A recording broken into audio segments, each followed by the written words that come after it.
Assalamualaikum warahmatullahi wabarakatuh. Selamat pagi.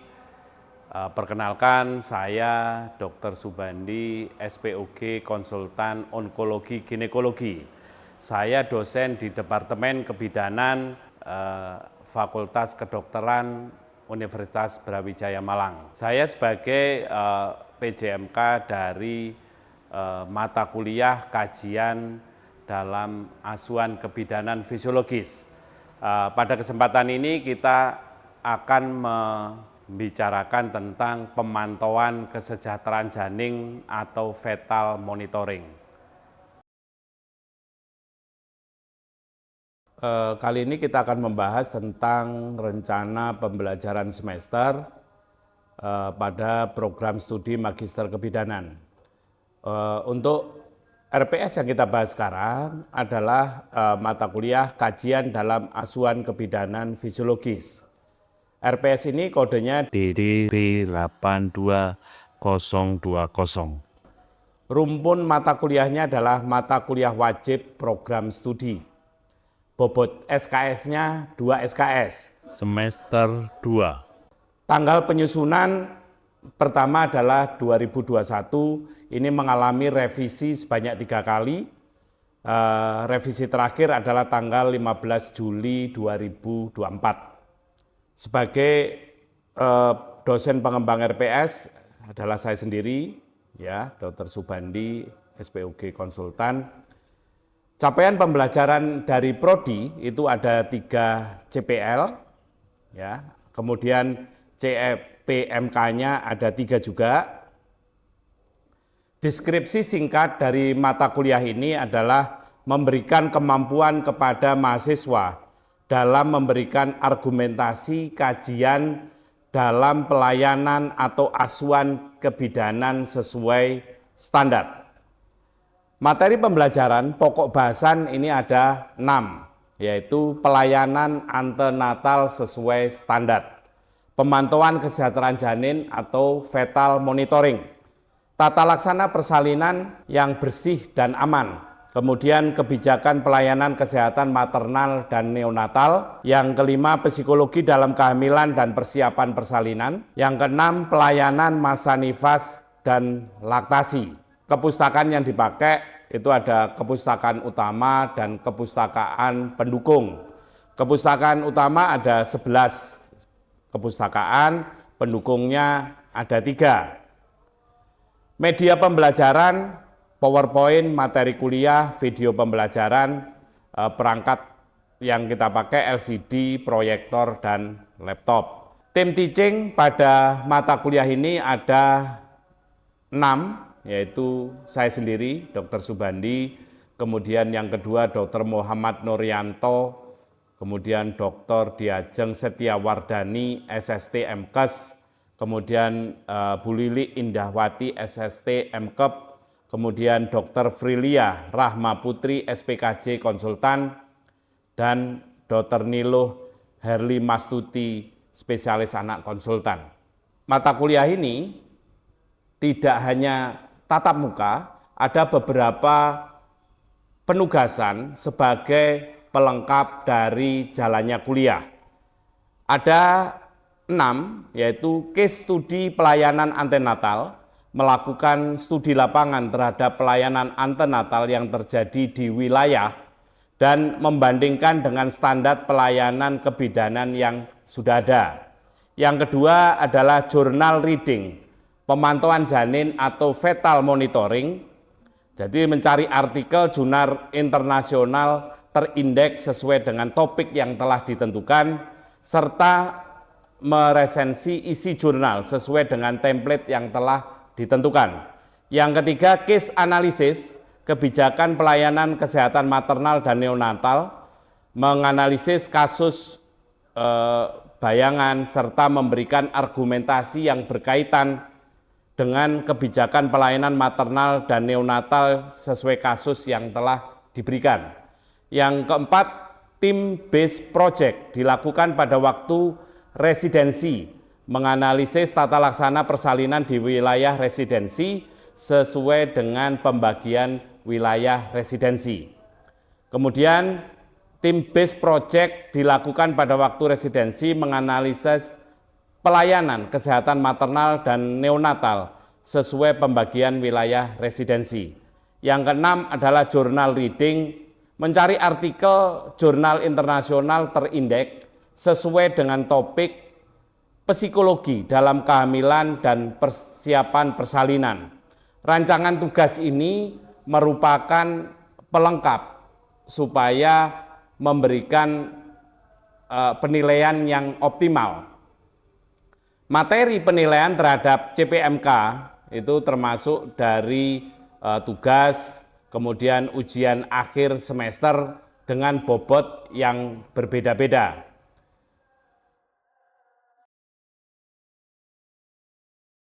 Oke, Assalamualaikum warahmatullahi wabarakatuh. Selamat pagi. Pagi ini kita akan membahas tentang salah satu subtopik dari kajian asuhan kebidanan fisiologis, yaitu fetal monitoring. Fetal monitoring sangat penting untuk menentukan apakah ini persalinan akan berlangsung dengan aman atau tidak, yang sangat menentukan outcome dari janin, apakah bagus atau tidak. Literatur ya ada 3 yang paling utama. Sebenarnya literatur yang dipakai bisa banyak, ya tergantung dari apa yang mau kita pakai. Yang terbaru sebenarnya adalah dari up to date. Fetal monitoring meliputi 2 hal, yaitu antepartum dan intrapartum. Jadi pada saat sebelum persalinan, pada saat persalinan. Fetal monitoring meliputi pertumbuhan janin, nutrisi janin, kesejahteraan janin. Pertumbuhan janin ya dengan kita ketahui berat badan janin, kemudian tinggi fundus uteri, kemudian nutrisi, berat badan janin, cairan ketuban, implantasi plasenta, kesejahteraan janin meliputi sebenarnya 5 hal, yaitu fetal tone, fetal movement, fetal breathing movement, amniotic fluid index, dan non-stress test.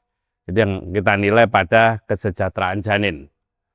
Kemudian berat janin, taksiran berat janin bisa ditentukan dengan mengukur tinggi fundus uteri berdasarkan rumus Jensen dan berdasarkan ultrasonografi. Berdasarkan rumus ini kita bisa menentukan dengan menentukan tinggi fundus uteri dikurangi apakah 11, 12, atau 13 tergantung penempatan kepala janin pada pintu atas panggul. Apakah di atas, merapat, atau sudah masuk ke panggul. Nanti kita bisa menggolongkan apakah berat janinnya itu masuk kategori rata-rata, yaitu pada garis yang hijau, atau pada yang berat lebih dengan 90 persentil pada garis yang ungu ini, atau yang rendah kurang dari 10 persentil, yaitu garis yang merah. Kemudian mengukur tinggi fundus uteri, ya semua kita sudah bisa kita kerjakan sehari-hari, mulai dari simpisis sampai pada puncak fundus uteri.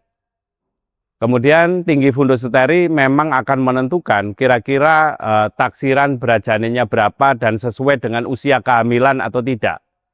Di sini kita bisa menggolongkan juga masuk kepada kategori apakah intrauterine growth restriction atau tidak, atau termasuk normal weight atau bayi besar. Kemudian taksiran berat janin berdasarkan ultrasonografi itu ada beberapa parameter yang bisa kita lakukan, yaitu dengan menggunakan biparietal diameter, abdominal circumference, head circumference, atau femur length. Kemudian dengan menentukan atau memperhatikan perkembangan pada janin dari waktu ke waktu, kita juga bisa menentukan kira-kira perkembangan janin yang sedang terjadi apa. Ya. Kemudian cairan ketuban ini menentukan beberapa fungsi, yaitu dari gerak janin, kemudian pertumbuhan janin, dan perkembangan janin. Kemudian ketuban ini juga menentukan fungsi dari saluran pencernaan, kemudian perkembangan dari paru bayi yang dimulai dari 20 minggu. Kemudian melindungi janin dari trauma. Jadi dia bisa berfungsi sebagai proteksi. Kemudian mempertahankan temperatur yang sangat penting untuk menjaga dari perubahan temperatur yang di luar, termasuk suasana yang panas dan suasana yang dingin. Kemudian juga sebagai pelindung terhadap masuknya bakteri. Perlu kita ketahui bahwa vagina adalah lubang terbuka, jadi kuman bisa masuk. Dengan adanya selaput ketuban dapat melindungi masuknya kuman ke janin. Kemudian cairan ketuban ini sangat berperan juga pada saat persalinan, karena dia membantu pembukaan dari mulut serviks. Ini sebenarnya dari ultrasonografi kita tidak bisa mengetahui apakah ketuban itu jernih atau tidak. Cuma kita bisa memperkirakan berdasarkan tes kesejahteraan janin yang lain, apakah ketuban ini jernih atau tidak. Dari ultrasonografi kita bisa mengetahui apakah jumlah ketubannya cukup atau tidak. Kemudian beberapa warna dari ketuban itu menentukan kira-kira kelainannya ada di mana. Kalau meconium berarti yang paling sering kita dapat adalah meconium. Ini berarti menunjukkan bahwa bayinya sudah BAB di dalam. Ya, akibat kekurangan oksigen ke janin menurun, terjadi hipoksia pada janin, anus akan membuka sehingga meconialnya akan keluar. Meconium bercampur dengan cairan ketuban membentuk warna hijau.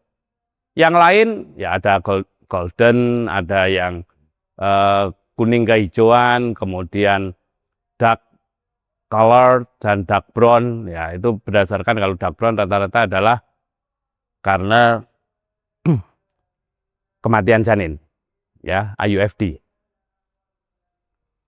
Kemudian implantasi plasenta kita bisa menentukan juga dia ada di mana. Apakah pada posisi yang normal, yaitu pada fundus atau cornual fundal, itu yang idealnya implantasi plasenta. Kita juga bisa tahu apakah ada kelainan pada implantasi plasenta. Bisa di bawah, bisa di depan, atau di belakang. Kemudian plasenta kelengkapannya juga kita ketahui, termasuk ukuran plasenta, jumlah tali pusat, ada tidak lilitan tali pusat, kita juga bisa tahu dari ultrasonografi. Dari ukuran plasenta ini kita bisa memperkirakan kira-kira fungsi plasentanya masuk kategori yang bagus atau tidak. Pada plasenta yang ukurannya kecil, itu rata-rata fungsinya tidak optimal, sehingga mengalirkan nutrisi ke janin menjadi lebih sedikit. Itu juga salah satu sebab dari janin kecil. Jadi kita harus mencari itu dengan detail. Kemudian kelainan implantasi plasenta, ya, plasenta letak rendah, itu di sini. Jadi dia 2 cm dari OUI. Kemudian plasenta marginalis itu pada tepi, jadi implantasinya pada tepi OUI. Kemudian parsialis dia menutupi setengah, totalis ya seluruhnya akan tertutupi. Kelainan implantasi plasenta termasuk kedalaman dari implantasi plasenta. Kalau normal ya hanya sampai endometrium, stratum basalis di endometrium. Kalau dia melekat lebih dalam, ya, sampai masuk ke dalam myometrium, ini namanya akreta. Prosentasenya cukup besar, 75-78%. Kemudian inkreta itu sampai setengah dari myometrium, 17%. Perkreta ini sampai tembus dari serosa, itu sebanyak 5%. Ya, ini juga bisa kita kenali dari ultrasonografi. Pada awal-awal kehamilan, kita juga bisa memprediksi apakah nanti plasenta implantasinya akan masuk termasuk yang mana, itu juga bisa. Jadi ultrasonografi pada awal kehamilan sangat penting. Apakah implantasi gestasional sac pada awal kehamilan, usia sekitar 6-7 minggu atau 5-7 minggu, kita bisa memperkirakan apakah nanti ada kelainan ini. Jadi pada misalkan gestasional sac-nya itu pada bekas sayatan seksio-sesaria, maka kehamilan rata-rata tidak kita lanjutkan karena resikonya terjadi seperti ini. Sehingga kita terminasi di awal. Makanya USG makin awal makin bagus. Kemudian denyut jantung janin, ya kita kategorikan normal, bradikardi, takikardi. Kalau normal 120-160, bradikardi di bawah 120, takikardi di atas 160. Ya, awal-awal kehamilan denyut jantung akan tinggi, bisa sampai di atas 180. Kemudian begitu memasuki 12 minggu dia akan turun sampai range yang normal, yaitu 120 sampai 160. Kemudian alat-alat untuk mendengar denyut jantung janin ya mulai dari yang paling kuno, funandoskop, ya dulu saya awal belajar ya pakai ini, kemudian Doppler, kemudian kardiotokografi, itu untuk bisa menilai denyut jantung sekaligus kontraksi. Kardiotokografi, ya ini alat yang menjadi pelengkap untuk menentukan kesehatan janin, yaitu non-stress test. Kita nilai perbandingan antara denyut jantung janin dengan gerakan janin dan perbandingan denyut jantung janin dan kontraksi. Ya, gambarannya ada yang ditampilkan dalam bentuk visual ya pada layar, ada juga yang direkam dalam bentuk di atas kertas.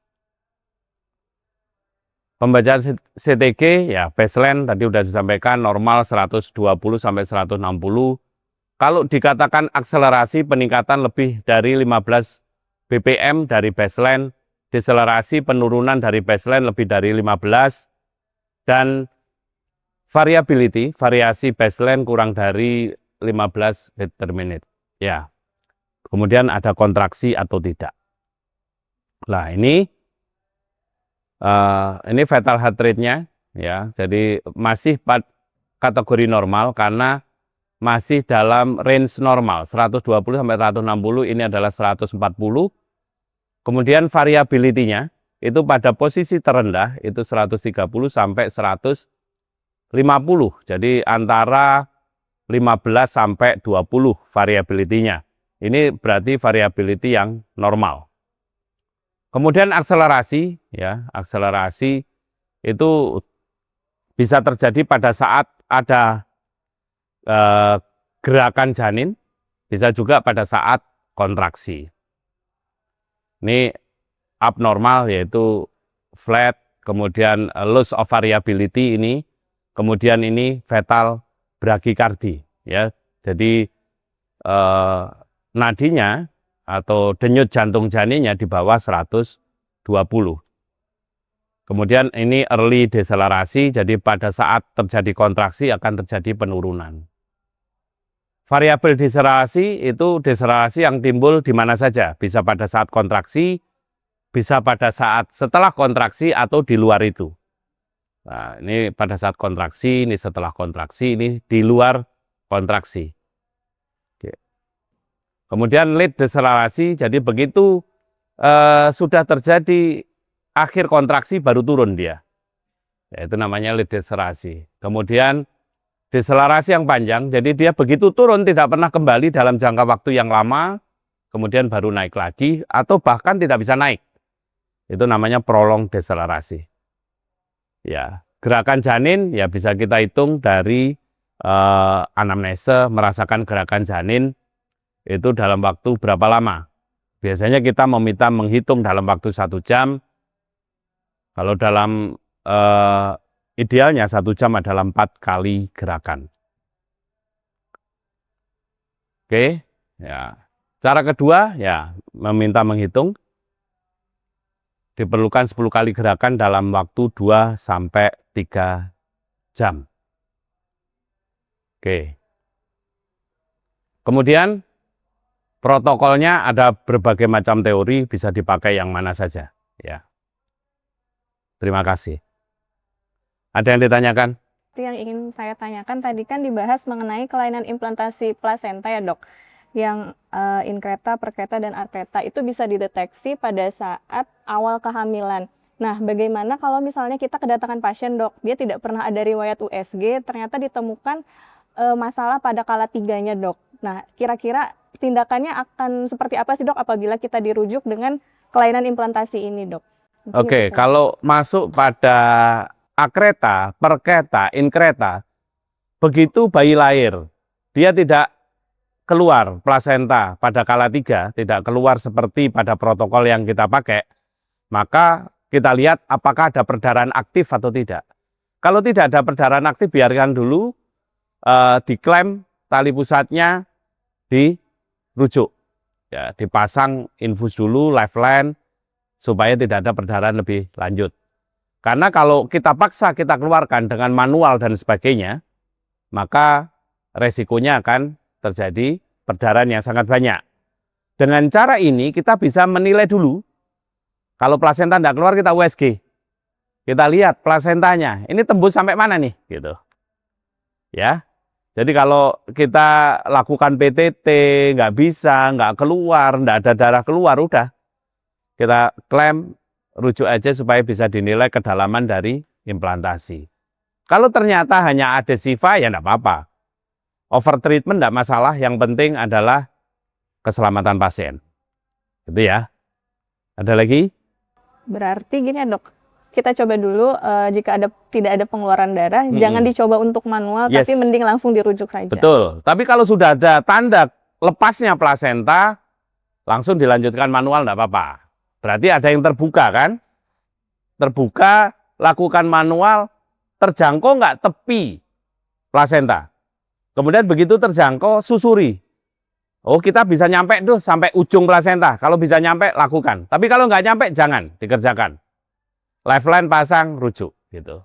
Kenapa? Ya nanti kita evaluasi. Jangan-jangan ada implantasi yang lebih dalam pada sisi yang lain. Ya, kalau kita tidak bisa menjangkau seluruhnya, jangan dilakukan manual. Nanti jadinya manualnya ditarik, bukan disusuri. Gitu. Kalau ditarik, apa yang terjadi? Resiko ketinggalan besar. Kalau ketinggalan besar, ya perdarahan. Oke, ada lagi? Kau sebenarnya boleh ya misalnya sebelum letak ke sisi dia ini oleh dengan posisi botol masih ada, itu apakah dasar pengaruh yang sebenarnya peduli? Kalau kita bisa meletakkan probe-nya pada puncak fundus, sehingga kita bisa mengukur kontraksi, dan pada posisi miring kita bisa meletakkan probe-nya, sehingga punktum maksimum denyut jantung janin bisa terekam dengan baik, tidak ada salahnya. Ya, oke. Ada lagi? Pertanyaan saya itu tentang bagaimana keaksiuran berat janin tersebut. Jadi seperti yang kita ketahui pada saat dimakan, dalam menilai berat badan janin yang ideal itu kan biasanya salah satu indikator tertentu itu adalah melalui BMI pre-pregnancy atau berat badan ibu sebelum hamil. Namun banyak ibu yang datang itu kan mereka terlambat ya di saat kandungan ANC-nya, sehingga data berat badan ibu yang diperoleh ibu tidak tepat dan tidak benar, sehingga kadang ini bisa mempersulit. Jadi menurut dokter strategi apa yang paling efektif untuk memperkirakan berat badan janin tersebut ideal berdasarkan pada keterbatasan ini yang ada di lokasi. Oke, kita nganggap tidak punya USG. Nah, kita mengaca pada daerah terpencil lah. Oke, tidak ada USG, kita tidak bisa ngukur USG dengan baik. Maka kita tentukan dulu ketepatan usia kehamilan. Nah, usia kehamilannya gimana? Gitu. Karena nanti kita akan bisa menyesuaikan hasil pengukuran kita dengan usia kehamilan. Apakah masuk kategori normal? Apakah bayi kecil? ataukah bayi besar. Jadi tentukan usia kehamilan dulu. Caranya gimana? Tentukan haidnya benar apa tidak. Maksudnya teratur apa tidak. Begitu teratur maka rumus akan bisa dipakai. Tapi kalau nggak teratur, repot. Kita nggak bisa. Sehingga kalau haidnya nggak teratur, kita tentukan apa yang kita temukan saat itu. Jadinya. Tapi kalau kita bisa haid teratur, kita bisa menentukan, oh kira-kira usia kehamilannya tepat. Berat badan sekian dengan usia kehamilan begini cocok apa enggak gitu. Jadi seperti itu. Usia kehamilan dulu yang penting. Kemudian kalau ukuran berat janin, ya apa yang kita temukan saat itu. Wong kita tidak punya data sebelumnya.